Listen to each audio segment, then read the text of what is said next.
el país que más vacunaciones tiene en todo el mundo? Bueno, sí, creo que esta pregunta tiene unas cuantas ramas, digamos, para seguir. Primero, obviamente, que ha cambiado mucho y como somos un laboratorio no solamente del tema epidemiológico, sino también de la operación logística de toda esta vacunación, pero también de las políticas públicas aplicadas, creo que va a ser muy interesante observarnos. Esta semana se están abriendo de nuevo, se están reactivando diferentes sectores económicos, culturales, después de un año.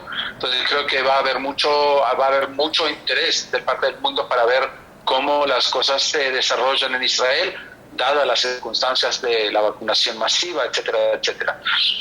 A lo largo plazo creo que hay temas aquí sociológicos, culturales, políticos, sociales, que vamos a tener que, como el resto del mundo, manejar. No es un secreto, creo que este año, año y medio va a enriquecer en una forma extraordinaria a los académicos que tienen que solamente ahora empezar a investigar la psicología, la sociología, la política de toda esta situación. Y en ese sentido creo que no somos muy diferentes de otras naciones. Obviamente trajo muchos miedos, trajo, como en cualquier otro lugar del mundo, la pandemia sacó lo mejor y lo peor de la gente, y esas son cosas que creo que el mundo entero va a tener que manejar en el futuro. En ese sentido no creo que Israel es muy diferente de otros lugares. Sí, y bueno, luego también ha sido un año, aparte de todo esto que ha ocurrido con la pandemia, en que Oriente Medio se ha transformado, ¿no? Que ustedes establecen relaciones con nuevos países árabes, incluso con Sudán, y ha cambiado mucho la situación. Yo creo que Israel está menos aislado ahora en el mundo árabe y Oriente Medio también cambió en este año. ¿Cómo percibe usted esos cambios? Es cierto, los cambios son cambios trascendentales en tres sentidos. Primero, si estamos hablando de los acuerdos de paz entre Israel y sus vecinos. Primero, estamos hablando de la primera vez que Israel está haciendo paz no solamente con los vecinos próximos, como hemos hecho con Jordania y Egipto, pero ahora estamos hablando del círculo segundo. Y en ese sentido son países que nunca tuvimos ningún conflicto con ellos, ninguna disputa. Con Jordania y Egipto se puede entender, tuvimos en el pasado guerras, pero con los Emiratos, con Bahrein, con Sudán, con Marruecos, nunca tuvimos ningún conflicto directo. Entonces, en ese sentido, creo que estamos estamos expandiendo las relaciones de Israel con el mundo árabe. Segundo, estamos hablando de acuerdos de paz que finalmente creo que van a traer mucha prosperidad y se van a sentir, van a ser muy tangibles en el bolsillo y en la vida de cada ciudadano israelí y de los países árabes correspondientes. Estamos hablando de cooperaciones en temas de financiamiento, tecnología, turismo, banca, viajes, de todo. Con los Emiratos estamos haciendo cooperaciones en el espacio, en temas de agricultura, en fin, son cosas que creo que se van a sentir muy bien en ese sentido.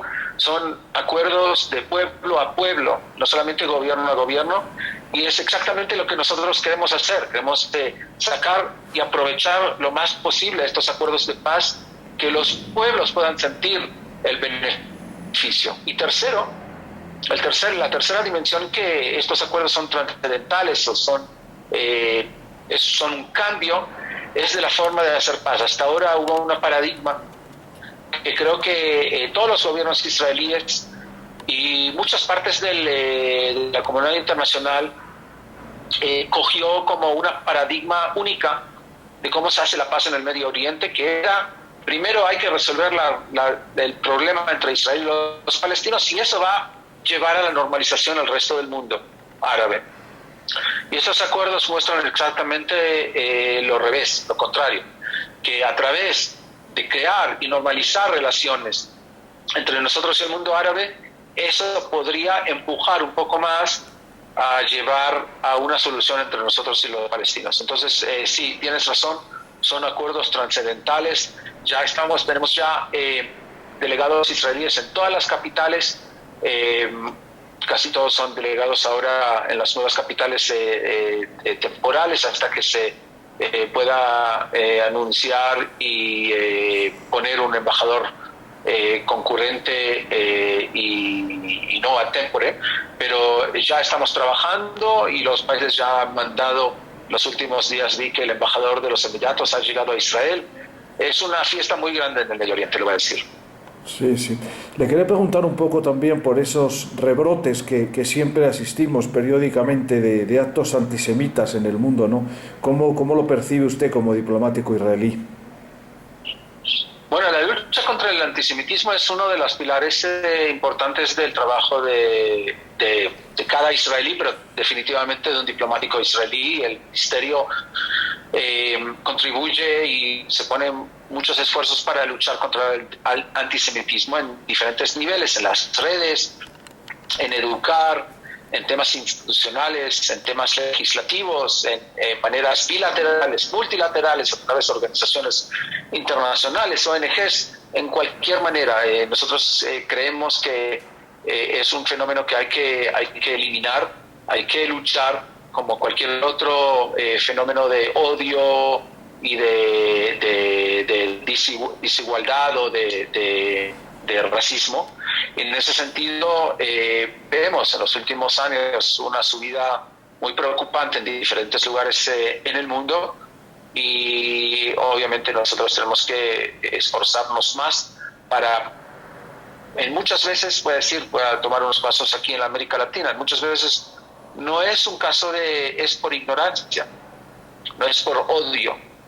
Hay otros casos que sí, es ideológico, por odio, con una ideología bien fomentada, pero hay otros casos que son casos de ignorancia. Y por eso creemos que tenemos que fomentar lo más posible las herramientas institucionales para que cualquier país, a través de sus instituciones, pueda luchar contra ese fenómeno en el sistema educativo, pero también a través de los cortes y de la policía. Y creemos que uno de los objetivos más importantes es que la más cantidad posible de países, instituciones, organizaciones adhieren al AIRA, a la Alianza Internacional de la Lucha contra el Antisemitismo, y es un objetivo casi sagrado para nosotros. Sí, le quería preguntar con respecto a América Latina, cómo evalúa las relaciones en general de Israel con América Latina. Y es una doble pregunta. Y si no observa con preocupación, por ejemplo, que en Venezuela se ha detectado la presencia de grupos cercanos a Hamas, a Hezbollah e incluso integrismo islámico, ¿no? ¿Cómo van las relaciones con América Latina y cómo observa la situación en Venezuela con esos grupos que podrían estar allí, digamos, con sus bases operativas? Bueno, me voy a tratar a limitar a hablar sobre Colombia, que puedo entenderla bien. Obviamente estoy siguiendo lo que está sucediendo en América Latina, pero eso lo voy a dejar para tal vez alguien en Jerusalén o mis colegas embajadores hablar de sus países. Perfecto. En general voy a decir que las relaciones en América Latina de Israel son excelentes, pero particularmente con Colombia estamos hablando de relaciones extraordinarias. Creo que en el último año y medio, se está manifestando otra vez la alianza entre Bogotá y Jerusalén, entre Israel y Colombia. Es una amistad, una alianza que va mucho atrás, y creo que hoy día el valor agregado de cada país se está manifestando otra vez hacia el otro. Creo que se manifiesta en las relaciones económicas y comerciales. Hemos firmado un TLC hace poco en el tema de tecnología, innovación, con la cuarta revolución industrial y con la transformación digital que este continente necesita y que aquí en Colombia se está impulsando en una forma extraordinaria. Entonces esperamos que las relaciones de las autoridades de innovación de Israel y Colombia puedan ayudar en ese sentido. Pero también en temas de inversiones y en temas políticos. En fin, las relaciones hoy entre Israel y Colombia son extraordinarias y excelentes. Venezuela, tú tienes razón, es un problema. Me voy a limitar para hablar sobre amenazas que tal vez son un poco más relacionadas a nuestros intereses y menos del conflicto político interno en Venezuela. Pero tiene también una correlación. Vemos que Hezbollah e Irán están trabajando y están fomentando su relación con el régimen Maduro. Nosotros no vemos cuál podría ser el beneficio a largo plazo o a mediano plazo entre Venezuela y esos países, países y organizaciones que fomentan terrorismo, que están involucrados en diferentes actos ilícitos, en una forma que pueden desestabilizar la región. Vimos en el pasado la presencia de Hezbollah en América Latina, las consecuencias de esa presencia, y nosotros no vemos ningún lado positivo de ese tipo de relación. Obviamente nos preocupa mucho, nos preocupa no solamente a nosotros, sino a todos nuestros aliados en la región y el mundo, y obviamente tenemos que tomar las medidas para ver cómo se puede combatir ese tipo de cosas. El presidente Duque lo ha tomado hace un año exacto en la conferencia que tuvo aquí con los presidentes, los mandatarios del hemisferio, la lucha contra el terrorismo. Ha adoptado las listas de designación del Estado de Estados Unidos, que incluyen a Hezbollah, a Hamas y a otras organizaciones terroristas. Creemos que hay que incrementar la cooperación entre países y entre autoridades legislativas, autoridades de law enforcement, etcétera, para combatir estos actos de estas organizaciones. Sí, le quería preguntar, en los últimos días o semanas se está escuchando que hay un intento de retomar los acuerdos con Irán sobre el tema nuclear. Eso por una parte, y por otra parte en Israel se escucha con mucha alarma esta posibilidad, y se contempla siempre a Irán como uno de los países, digamos, enemigos del Estado de Israel. ¿Cómo observa usted, digamos, esos movimientos diplomáticos por parte de algunos países para recuperar el espíritu de los acuerdos nucleares con Irán? Bueno, el Estado de Israel y sus autoridades están en estos días analizando todos estos avances o desarrollos, como usted está mencionando.